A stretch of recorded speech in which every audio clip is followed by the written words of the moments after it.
สบายดี FC สบายดีท่านผู้ชมที่เคารพ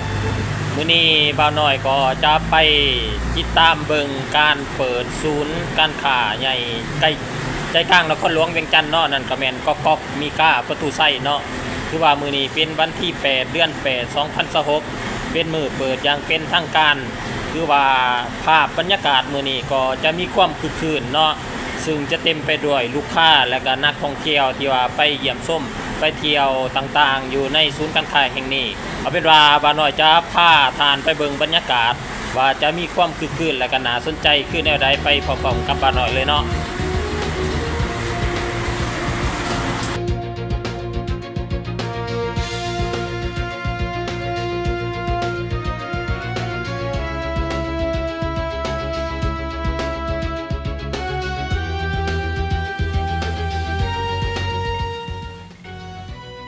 การเดินทางที่จะไปศูนย์การค้าในมื้อนี้บ่าวน้อยจะจัดเป็นโปรแกรมแบบว่าจากจุดตลาดเช้าบ่าวน้อยจะเดินทางโดยรถ BRT เนาะถือว่าจะเดินทางโดย BRT เนื่องจากว่ามีความสะดวกสบายเนาะเพื่อลดความแออัดในการสัญจรหรือว่าก็เนื่องจากว่ามื้อนี้เป็นมื้อเปิดปัญหารถติดหรือว่าพาหนะก็จะไหลเกินสมควรเนาะบ่าวน้อยก็เลยเลือกการเดินทางโดย BRT ซึ่งบ่าวน้อยก็จะขึ้นอยู่ที่จุดตลาดเช้าเนาะหรือว่าเป็นสถานีใหญ่จุดตลาดเช้าไปลงสถานีพลสะอาดซึ่งเป็นสถานีที่ใกล้และก็คงกันข้ามกับศูนย์การค้ากอกเอาเป็นว่าไป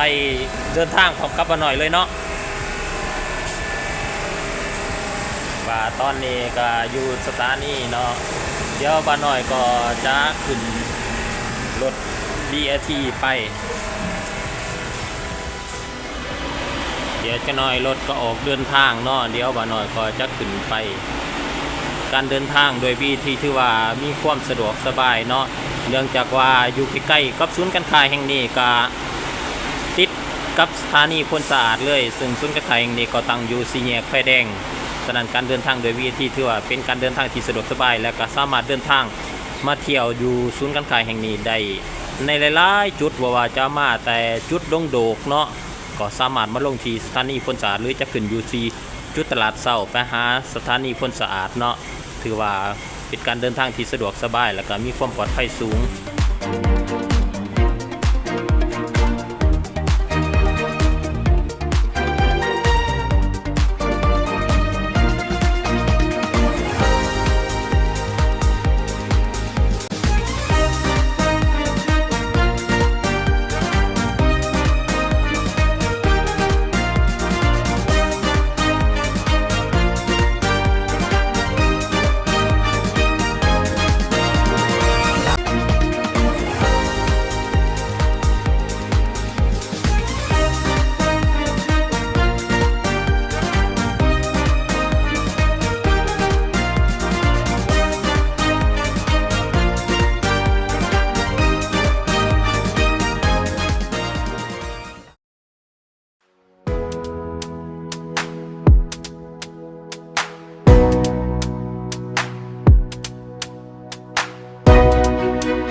ตอนนี้บ่าวน้อยก็มาฮอด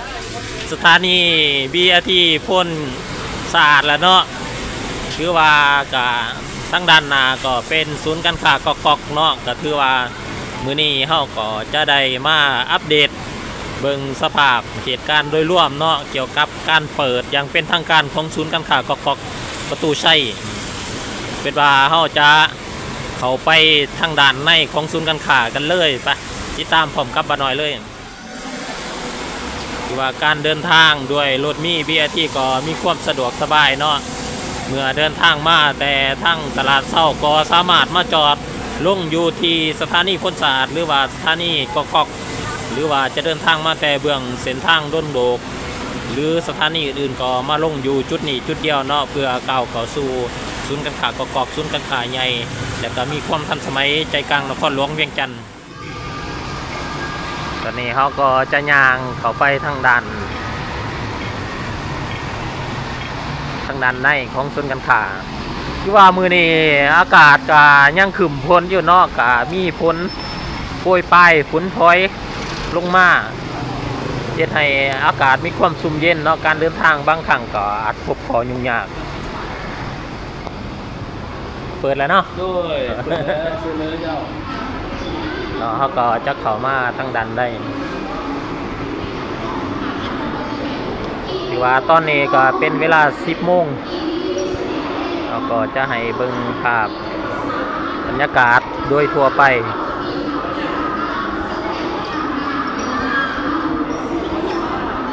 ซึ่งเข้ามาเขาก็จะเห็นตัวหมาเนาะตุ๊กตาหมา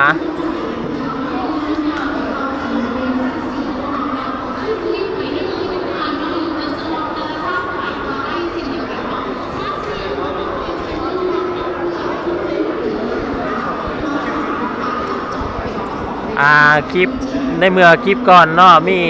FC ถักถามเข้ามาว่ามีม้าตัวหนึ่งค้ากุดค้าด่วนบ่เพิ่นว่าบ่แม่นเนาะมื้อนี้บ่น้อยก็จะบอกเนาะพอค้าเบื้องหนึ่งเพิ่นจะพับเขาเนาะเพิ่นจะพับเขาเพิ่นบ่ได้ดีออกเนาะคือว่าบ่ได้ค้ากุดเนาะพ่อแม่พี่น้องบ่ต้องตกใจถือว่าภาพบรรยากาศตอนเช้าก็ลูกค้าก็บ่ทันมาปานใดเนาะคือว่าเฮาก็จะเห็นบรรดาอาหารค้าหรือว่าอาหารที่ว่าแบรนด์ดังๆเนาะเพิ่นก็มาเปิดตัวนี้ก็ปารีสเบคคุยเต้เพิ่นน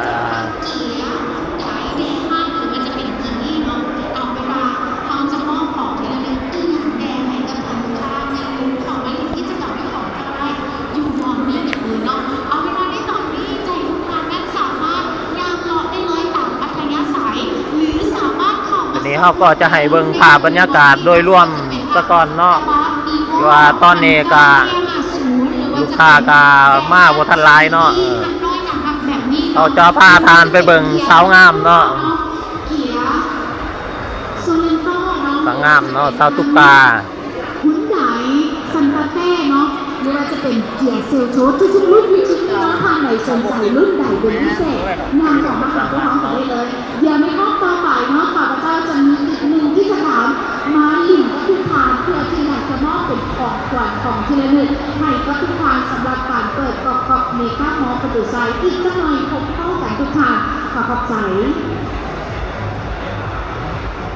อยู่ห้องโถมใจกลางเนาะเพิ่นก็มีการโชว์รถเนาะหรือว่าวางแสดงรถ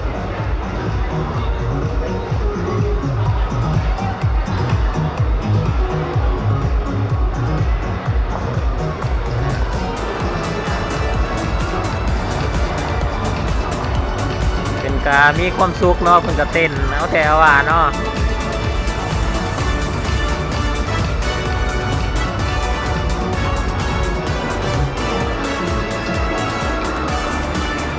เขาจะพาเราเบิ่งในหลายๆจุดตอนนี้ก็อยู่ในห้อง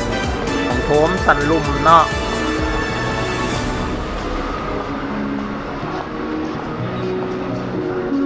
ถือว่าเป็นภาพบรรยากาศยังอยู่ในช่วงเช้าอยู่เนาะก็ถือว่าลูกค้าก็บ่ทันมาหลายเนาะแต่ก็บ้านน้อยก็จะพาเราเบิ่งในหลายๆจุดไปก่อนตัวนี้ก็จะเป็นอาหารญี่ปุ่นเนาะราเมงสบายดี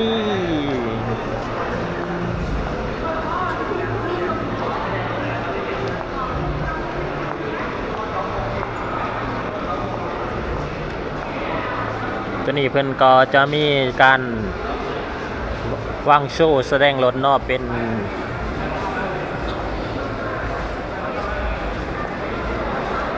มิตซูบิชิ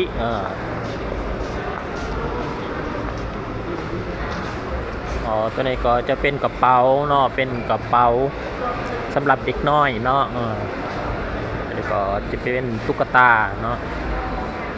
แล้วก็ตุ๊กตาหนาหักเนาะตุ๊กตาหนาหักหลายอุดหนุนเนี่ยเด้อจ้า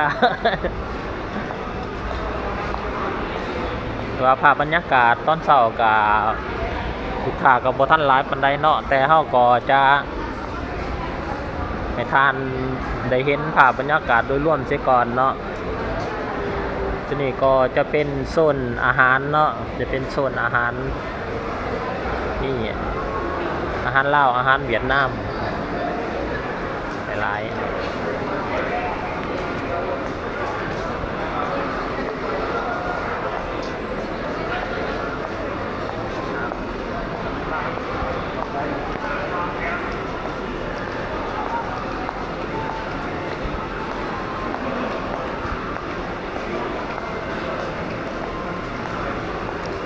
ตัวนี้ก็ถือว่าเป็นโซนสั่นหนึ่งเนาะ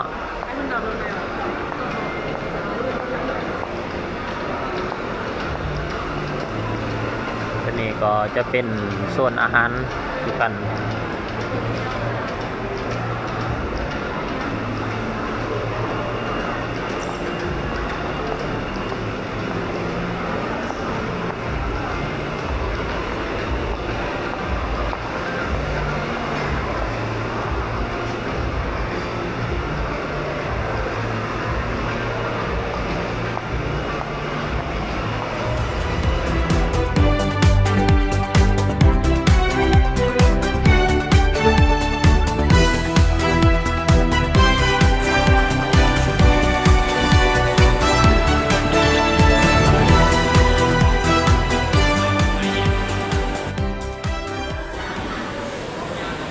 นี่ก็เป็น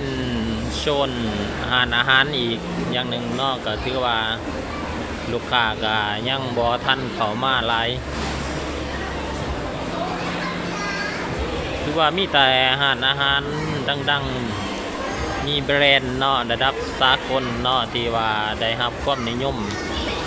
ตอนนี้เฮาก็จะปรากฏเห็นว่ามีกลุ่มลูกค้าเริ่มทยอยเข้ามาแล้วเนาะตัวลูกค้าก็มีตั้ง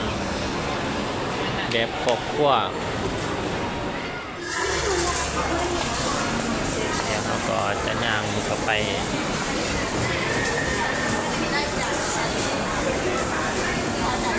จะให้เห็นภาพบรรยากาศเกี่ยวกับโซนอาหารเนาะโซนอาหารสันลุม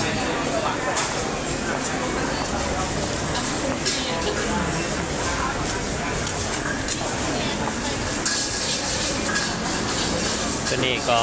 จะเป็นอาหารแบบอาหารไทยบ่ประมาณนี้แหละ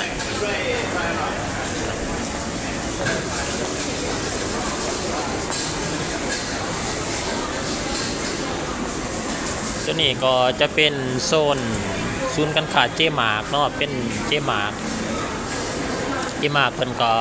เปิดทางการมื้อนี้เส้นเดียวกันเนาะ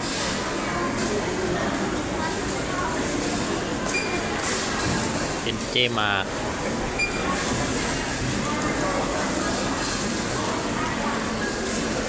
คือว่าเพิ่นก็เปิดทางการพร้อมกับศูนย์การค้าเลยเนาะคือว่าเจมาร์กเป็นศูนย์การค้าที่ว่าได้รับความนิยมชมชอบจากลูกค้าเนาะว่าเพิ่นก็มีหลายสาขาเนาะอยู่ในนครหลวงเวียงจันทน์ถือว่าตีตลาดอยู่นครหลวงคือกัน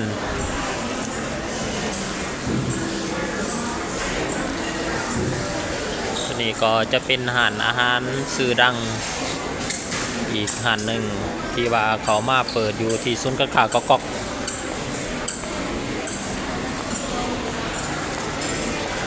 ซึ่งก็จะร่วมน้ำกันอยู่เกือบ20 กว่าเกือบ20 แบรนด์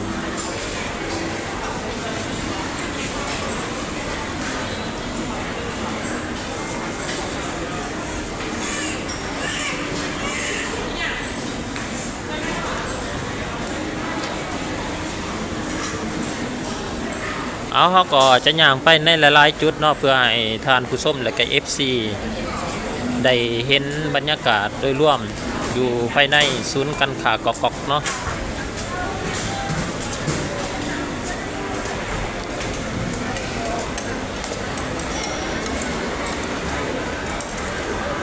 ที่ว่านี่ก็คือภาพบรรยากาศที่อยู่ด้านในของศูนย์การค้าในมือเปิดงานวันที่ 8 เดือน 8คือว่าภาพบรรยากาศตอนนี้ก็ลูกค้าก็บ่ทันหลายปานใดเนาะเนื่องจากว่าด้านนอกก็มีฝนตกเนาะเฮ็ดให้การเดินทางก็อาจมีความยุ่งยากหน่อยนึงเฉพาะโซนนี้แม่นเป็นโซน ไว้สำหรับนั่งประทานอาหารเนาะซึ่งก็จะมีหานอาหารสื่อเสียงดังหลายหานเนาะก็มาเปิดห้องขายหรือว่าหานอาหารอยู่ที่จุดนี้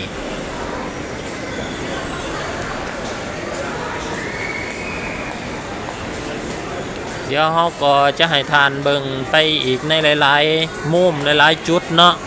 ซึ่งบาน้อยก็จะพาทานผู้ชมด้วย FC ขึ้นไปอยู่ที่ชั้น2เนาะซึ่งเป็นชั้นอาหารเส้นเดียวกันเนาะ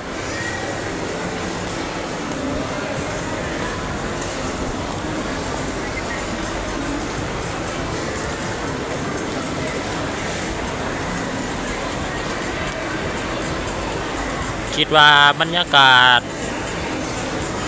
ภายในศูนย์การค้าแห่งนี้ก็จะเต็มไปด้วยลูกค้าแล้วก็ผู้คนที่ว่ามาเที่ยวชมเนาะเนื่องจากว่ามื้อนี้เป็นมื้อเปิดทางการก็มีหลายสิ่งหลายอย่างที่น่าสนใจภายในศูนย์การค้าแห่งนี้เนาะตอนนี้ลูกค้าหรือว่าผู้คนกำลังทยอยมาเนาะคือว่านี่ตอนนี้ก็บ่ทันหลายปานใดแต่ว่าน้อยก็มาอัปเดตให้ท่านผู้ชมได้เบิ่งได้เห็นบรรยากาศโดยรวมเสียก่อน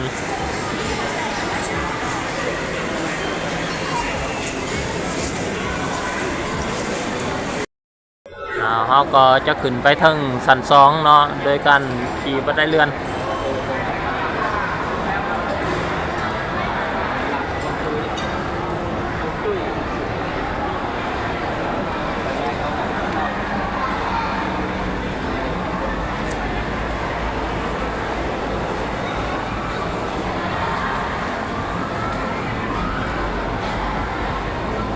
เฉพาะโซนชั้น2นี่ก็จะเป็นโซนอาหารแบบไลฟ์สไตล์เนาะอาหารแบบว่าบ่มีขีดจำกัดเนาะแล้วก็เครื่องดิจิตอลมีธนาคารแล้วก็ฮอศูนย์การค้าจัดงานต่างๆเนาะตัวนี้นี่ก็จะเป็นแผนผังของโซนชั้น2เนาะซึ่งเป็นจะบอกละเอียดเนาะแต่ละจุดก็จะมีบอกละเอียดเช่นโซนอาหารว่าส้นเสื้อผ้ายังต่างๆเนาะจะมีบอกละเอียดเลย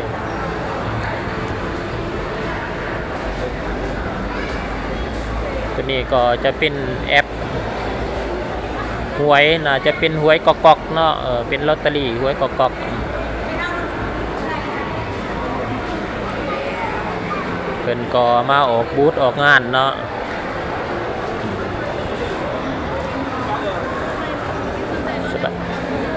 แอปยังนี่แอปหวยกอกเป็นแอปใหม่วะโดยแม่เป็นแอปใหม่เป็นแอปของโกลาวเป็นของโกลาวเนาะเฮ็ดขึ้นมาใหม่เนาะ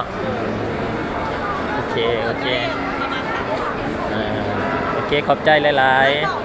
ๆเดี๋ยวไปสิได้ขอตัวไปรีวิวก่อนแล้ว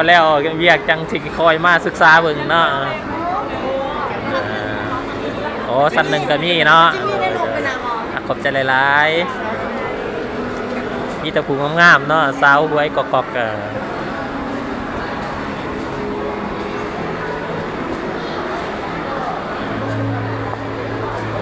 ตัวด้านหน้าเนี่ยก็จะเป็นโซนธนาคารเนาะธนาคารอินโดไชน่าอินโดจีนเนาะ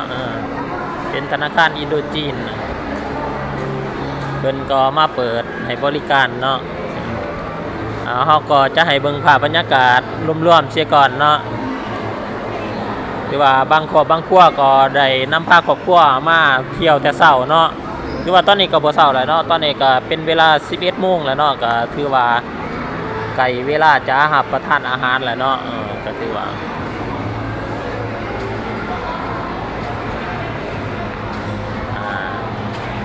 ตัวนี้ก็จะเป็นตุ๊กตาเนาะตุ๊กตาก็ถือว่างามเนาะเป็นงานอาร์ตหรือว่างานดีไซน์ว่าเบิ่งมาหน่อยจะลองสัมผัสเบิ่งว่าเพิ่นเฮ็ดขายาวเลยเนาะ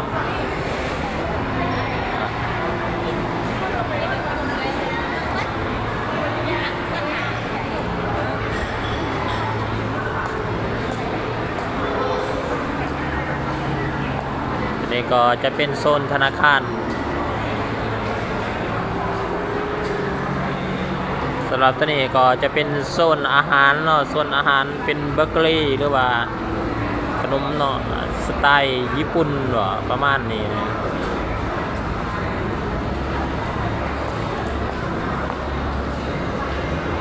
สบายดีตัวนี้เป็นอาหารประเภทใดเป็นคาเฟ่ปะ ยันดื่มกับอาหารแต่ตอนนี้เขาบริการเป็นดื่ม อ๋อเป็นเครื่องดื่มกับอันนี้เนาะเป็นของเกาหลีบ่หรือญี่ปุ่นตัวนี้ ญี่ปุ่น เป็นแบรนด์ของญี่ปุ่นเนาะแบรนด์จากญี่ปุ่น เขาเป็นแบบสไตล์ญี่ปุ่น อ๋อเป็นของสไตล์ญี่ปุ่นเนาะตัวนั่งเขาไปหอนในพุ่นเนาะสลุมกันนี่มี3โซนเลยเอาขอบใจหลายๆเลยเดี๋ยวมาอุดหนุนเด้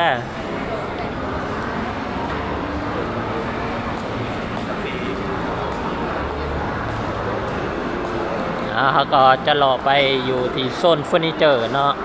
ป้าหน่อยจะล่องเลาะไปอยู่ที่โซนเฟอร์นิเจอร์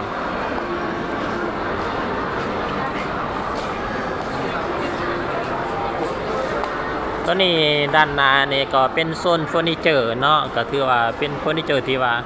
หรูหราอลังการเนาะหรูหราสวยงามเนาะคือว่าเหมาะแก่การเป็นเจ้าของเหมาะแก่การนำไปตกแต่งบ้านเนาะแบบดีไซน์คลาสสิกต่างๆคือว่างามหลายเนาะเอสลี่เพิ่นว่าแบรนด์ของเอสลี่เพิ่นว่าถือลางามหลายมาหน่อยเห็นก็ยังอยากได้เนาะอยากได้ไปตั้งอยู่ในบ้านในเฮือนเนาะเอสลี่เป็นสุดเฟอร์นิเจอร์สุดเตียงนอนก็มีครบเนาะ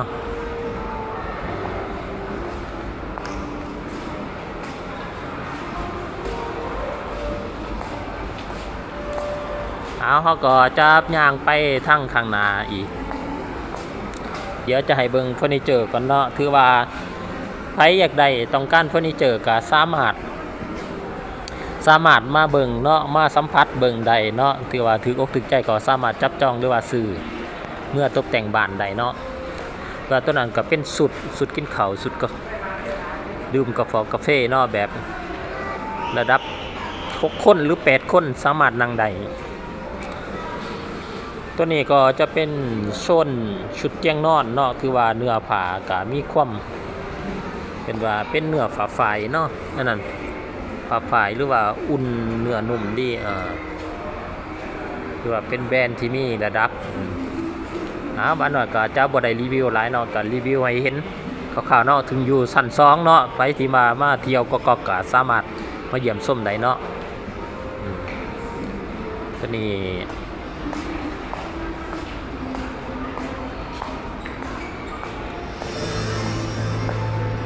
นี้เขาก็จะมาโชว์แบบเครื่องไอทีเครื่องคอมพิวเตอร์เครื่องใส่ไฟฟ้าต่างๆเนาะถือว่าตัวนี้เป็นโซน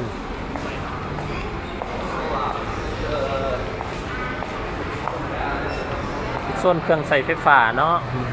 แล้วก็เครื่องใส่ทั่วไป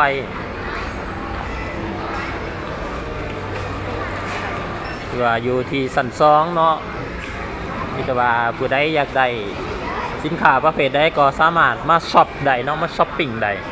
แต่สินค้าเพิ่นก็มีหลากหลายมียี่ห้อมีแบรนด์เนาะเป็นสินค้าแบรนด์จากต่างประเทศเนาะบ่ว่าจะเป็นพัดลมเครื่องดูดฝุ่น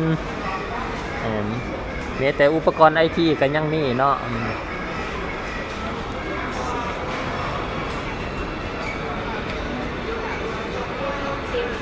ว่าขึ้นไปโซนชั้น3ก็คืออยู่ทางเทิงเนาะก็จะเป็นประเภทโซนเครื่องเล่นของเด็กหน่อยเนาะมีสวนสนุกแล้วก็อุปกรณ์สำหรับเด็กหน่อยเสื้อผ้าต่างๆเดี๋ยวเราจะล่องขึ้นไปเบิ่งเนาะบ้านหน่อยก็จะพาทานล่องขึ้นไปสัมผัสเบิ่งเราก็จะขึ้นบันไดเลื่อนขึ้นไป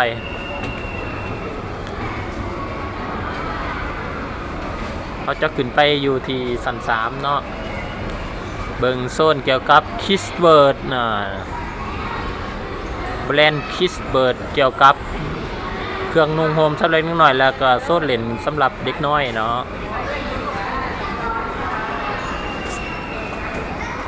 นี่คิสเบิร์ด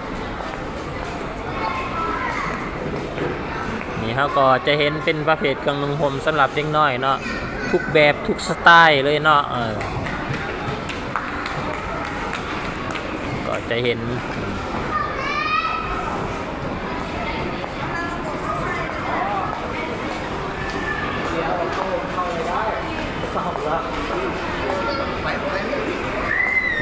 เดี๋ยวมาหน่อยก็จะพาย่างไปในโซนหนึ่งเนาะ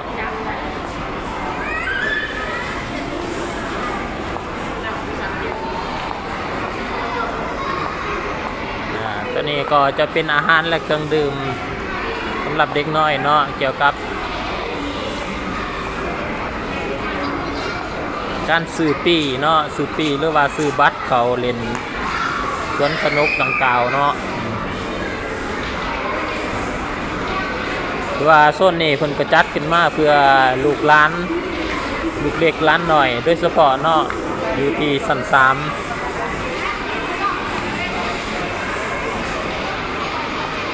หรือว่าลูแลนด์เพิ่นว่าซื้อปีซื้อหยังเราก็จะเห็นเด็กหน่อยเนาะเป็นบอลเป็นสวนสนุกสำหรับเด็กหน่อยเนาะสวนสนุกสำหรับเด็กหน่อยเนาะเพราะว่าเวลาลูกค้ามาเที่ยวศูนย์การค้าเนาะส่วนหลายก็จะมาแบบครอบครัวเนาะมันจะมีบอลช้อปปิ้งบอลเที่ยวสำหรับผู้ใหญ่แล้วก็มีบอลเล่นสำหรับเด็กหน่อยอีกเนาะเพื่อให้ครบวงจรในศูนย์การค้าแห่งนี้แห่งเดียว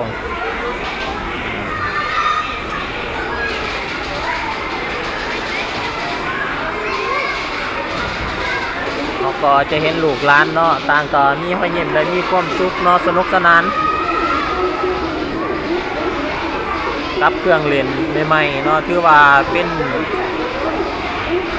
จุดที่ว่าดึงดูดสำหรับลูกหลานเนาะลูกเด็กหลานหน่อยเนาะที่ว่ามีครบวงจรอยู่ที่ศูนย์การค้าแห่งนี้เขาก็จะพาทานไปเบิ่งอีกในหลายๆจุดอยู่ที่โซน3